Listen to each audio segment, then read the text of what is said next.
Hello students, कैसे हैं आप सब। आई होप आप सब अच्छे होंगे। आईसीटी वर्चुअल क्लासरूम में आप सबका स्वागत है। मैं विकास। बच्चों, क्लास 10th का मैथ्स हम कर रहे हैं।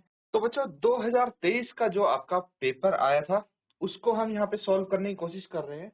तो इसमें लगभग सारे क्वेश्चन हम यहाँ पे सॉल्व करने वाले हैं। काफी सारे क्वेश्चन कर चुके थे। एक क्वेश्चन आपको होमवर्क के लिए भी दिया गया था, जो कि ये है क्वेश्चन। ठीक है, यहाँ पे आप देख सकते हैं सरफेस एरिया एंड वॉल्यूम का ये क्वेश्चन है और इसको आपको सॉल्व करना था होमवर्क में। क्या करना है इसमें? इसमें आपको जो पानी का लेवल राइज हुआ है वो बताना है कितना हुआ है। ठीक है, उसकी हाइट बतानी है। तो जल्दी से जिसने आंसर लिख लिया है, सॉल्व कर लिया है, वो अपना आंसर यहाँ पे बताएगा। ठीक है, उसके बाद हम इसको साथ में भी सॉल्व करेंगे। एक्सप्लेन मैंने कर दिया है ये। तो जल्दी से आंसर बताएंगे, क्या आंसर है आपका।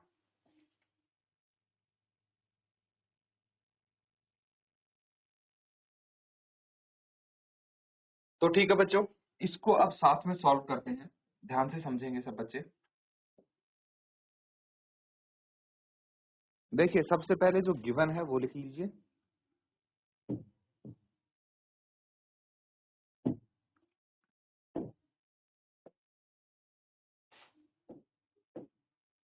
तो सबसे पहले हमें क्या दिया है? स्फीयर ऑफ डायमीटर 5 सेंटीमीटर है ना। तो डायमीटर दिया है स्फीयर का। डायामीटर ऑफ स्फीयर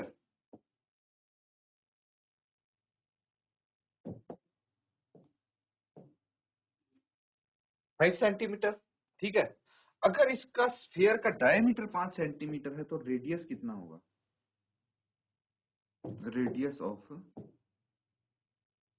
स्फीयर, इसको R1 से डिनोट कर देते हैं। ठीक है, 5/2 सेंटीमीटर। ये तो हो गया स्फीयर का रेडियस। अब हमें जो आपका सिलेंड्रिकल वेसल है उसका भी तो रेडियस दिया है, उसके बेस का। तो आप यहाँ पे लिख सकते हैं डायामीटर ऑफ सिलेंडर कितना है? 10 सेंटीमीटर। तो रेडियस कितना हो जाएगा ऑफ सिलेंडर? इसको R2 से डिनोट कर देंगे। 10/2 इज इक्वल टू 5 सेंटीमीटर। ये 5 सेंटीमीटर आ गया। यहां तक क्लियर है चीजें? तो आपको स्फीयर का भी रेडियस गिवन है और सिलेंडर का भी रेडियस गिवन है। अब ये स्फीयर हो गया, पता है ना, ये तो स्फीयर हो गया और ये सिलेंडर हो गया। ये दो चीज आपको गिवन है। अब हमें क्या करना है? अब हमें निकालना है इसका जो वाटर लेवल में राइज है वो कितना है। तो अगर इफ क्या बोला गया है? Sphere is completely submerged. If sphere is completely submerged, इसका मतलब समझे। अगर यदि गोला पूर्णतः डूबा है तो इसके बाद हम क्या कर सकते हैं? हम बोल सकते हैं यदि गोला पूर्णतः डूबा है तो जो गोले का आयतन होगा, volume of sphere, is equal to क्या होगा? Volume of cylinder. ठीक है, कौन सा वाला सिलेंडर?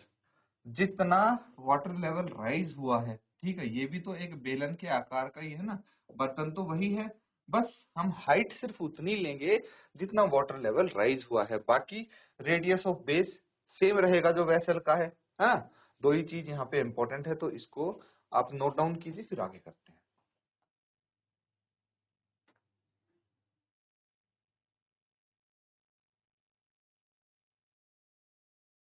तो ठीक है बच्चों, आगे करते हैं इसको। अब यहाँ पे आएगा राइज इन वाटर लेवल। भाई, पानी का लेवल कैसे राइज हुआ, किसके बराबर होगा?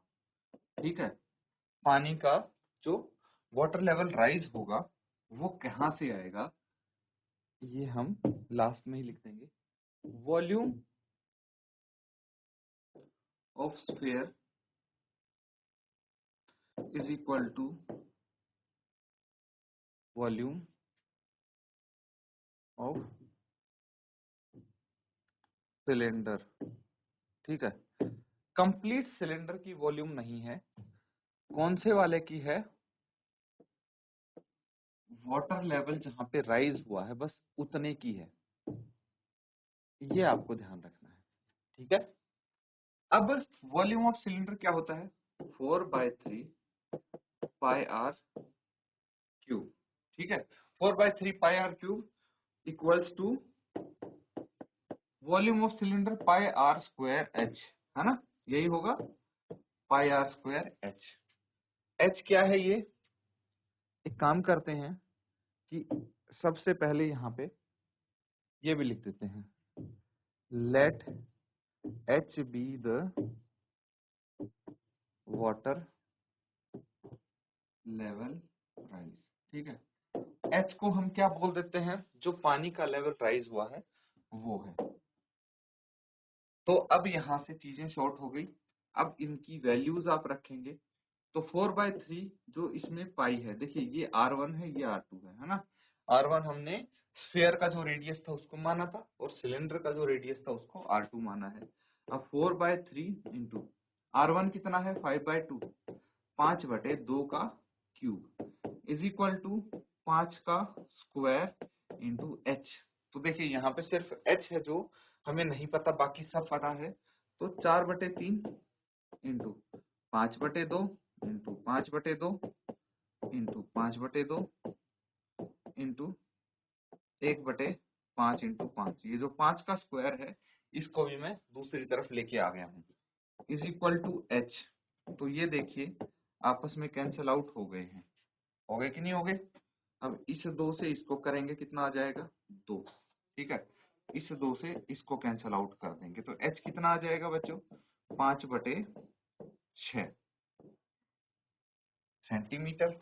अच्छा, आपके जो यूनिट है उनका भी ध्यान रखना है, सब सेंटीमीटर में है तो आंसर आपका सेंटीमीटर में आएगा, है ना। तो आप यहाँ पे लिख सकते हैं देयरफॉर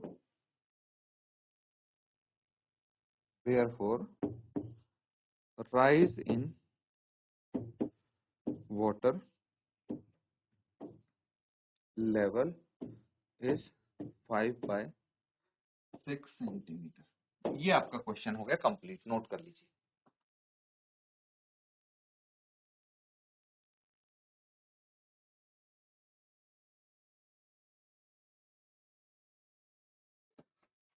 ठीक है बच्चों, अगला सवाल देखिए,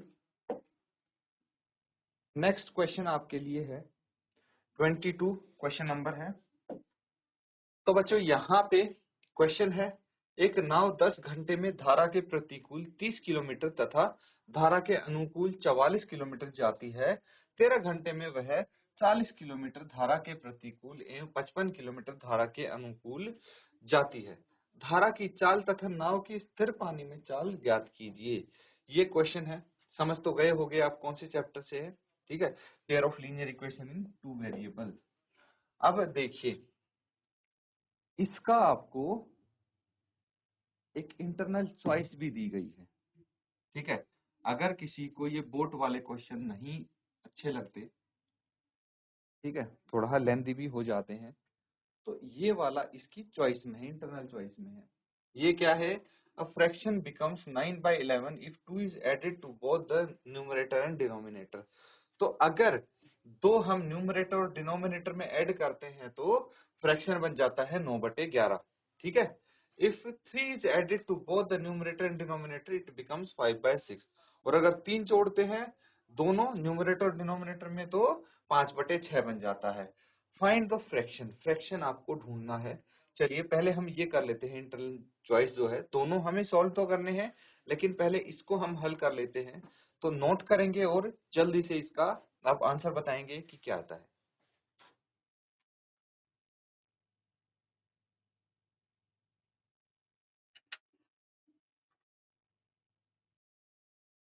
तो बच्चों ये क्वेश्चन भी आपका सेम चैप्टर से है ना। तो सॉल्व करने का तरीका आपका क्या होगा, सबसे पहले या तो आप न्यूमरेटर डिनोमिनेटर को अलग अलग मान लीजिए, या फिर आप सीधा लिख दीजिए let the fraction be X upon Y. जो भिन्न है उसको मैंने एक्स अपॉन वाई मान लिया है, ठीक है। अब सबसे पहली कंडीशन क्या है, when 2 is added to numerator and denominator.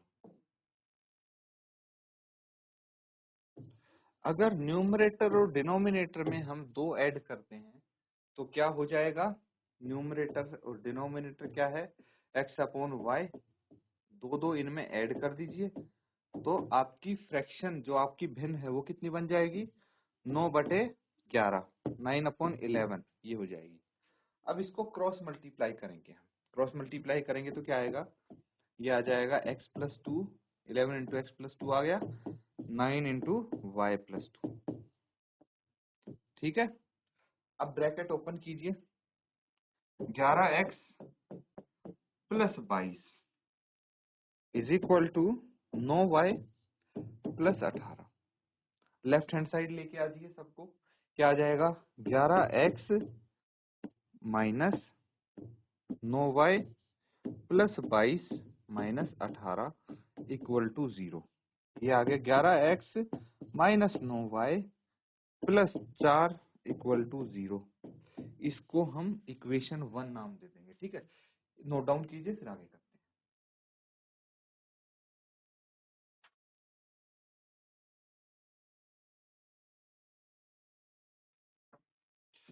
ठीक है बच्चों, नोट कर लिया सबने, आगे करते हैं। अब है अगली condition, when 3 is added to numerator and denominator, ठीक है। न्यूमरेटर डिनोमिनेटर में जब 3 ऐड करते हैं तो क्या होता है, देखिए न्यूमरेटर है x, डिनोमिनेटर है y, इन दोनों में 3 जोड़ दीजिए, तो आपकी भिन्न, आपका फ्रैक्शन क्या बन जाएगा, 5/6। ये दिया है तो लिख लेंगे 5/6 हो जाएगा ये। फिर से क्रॉस मल्टीप्लाई करेंगे इसको, 6x plus 3 is equal to 5, y plus 3, solve करेंगे, ब्रैकेट ओपन कीजिए, 6x plus 18 is equal to 5y plus 15।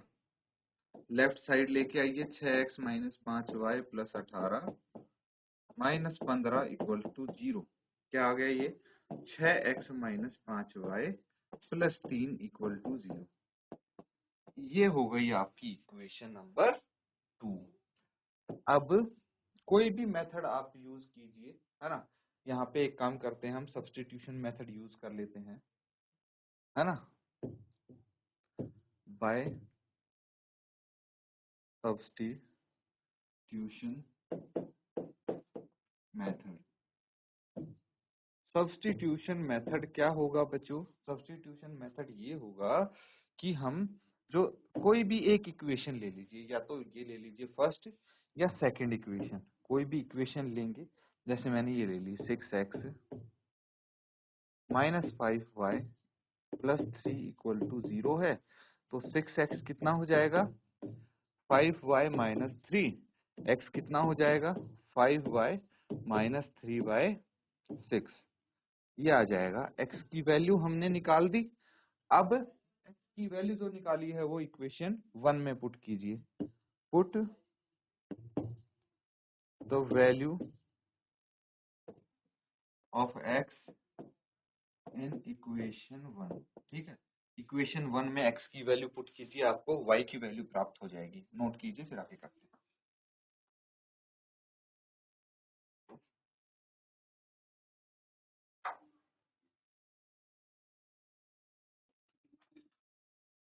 तो ठीक है बच्चों, इक्वेशन 1 क्या है आपकी, ये इक्वेशन 1 होगी। इसमें आप क्या करेंगे, x की वैल्यू पुट कर देंगे। क्या आ जाएगी, 11 इंटू एक्स की वैल्यू क्या है आपके पास, 5y माइनस 3/6। 5y minus 3/6। उसके बाद कौन सी है equation, minus 9y plus 4 is equal to 0।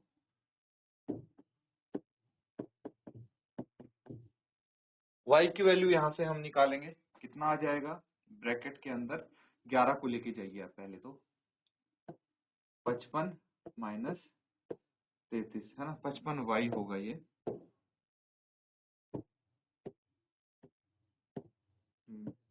Upon 6 minus 9y equal to minus 4।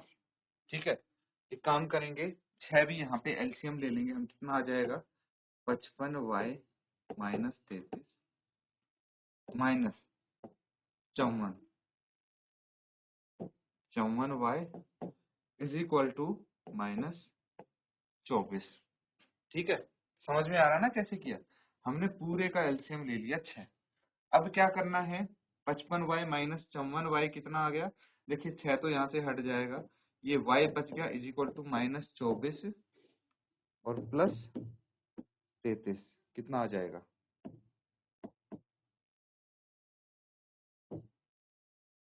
y आपके पास 9 आ गया, कितना आ गया, 9 आ गया। एक काम कीजिए, put the value of y in, यहाँ पे जो हमने ये निकाला था ना, इसको इक्वेशन 3 हम बोल देंगे। तो इक्वेशन 3 में y की वैल्यू पुट करनी है हमें, इन इक्वेशन 3। इक्वेशन 3 क्या है, x is equal to 5, y कितना है 9 माइनस 3/6। ठीक है, तो कितना आ जाएगा ये, x is equal to 5 into 9 45 minus 3/6, x is equal to 45 minus 3 आ गया 42/6, दैट इज 7। कितना आ गया, 7। Therefore the fraction is x by y था, यानी 7/9। ये फ्रैक्शन आ गई, नोट कर लेंगे इसको।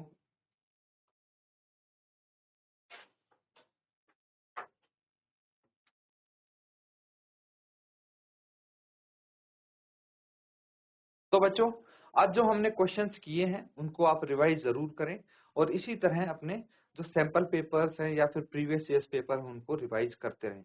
इसी के साथ आज का सेशन यहाँ पे एंड करेंगे। Thank you and have a nice day.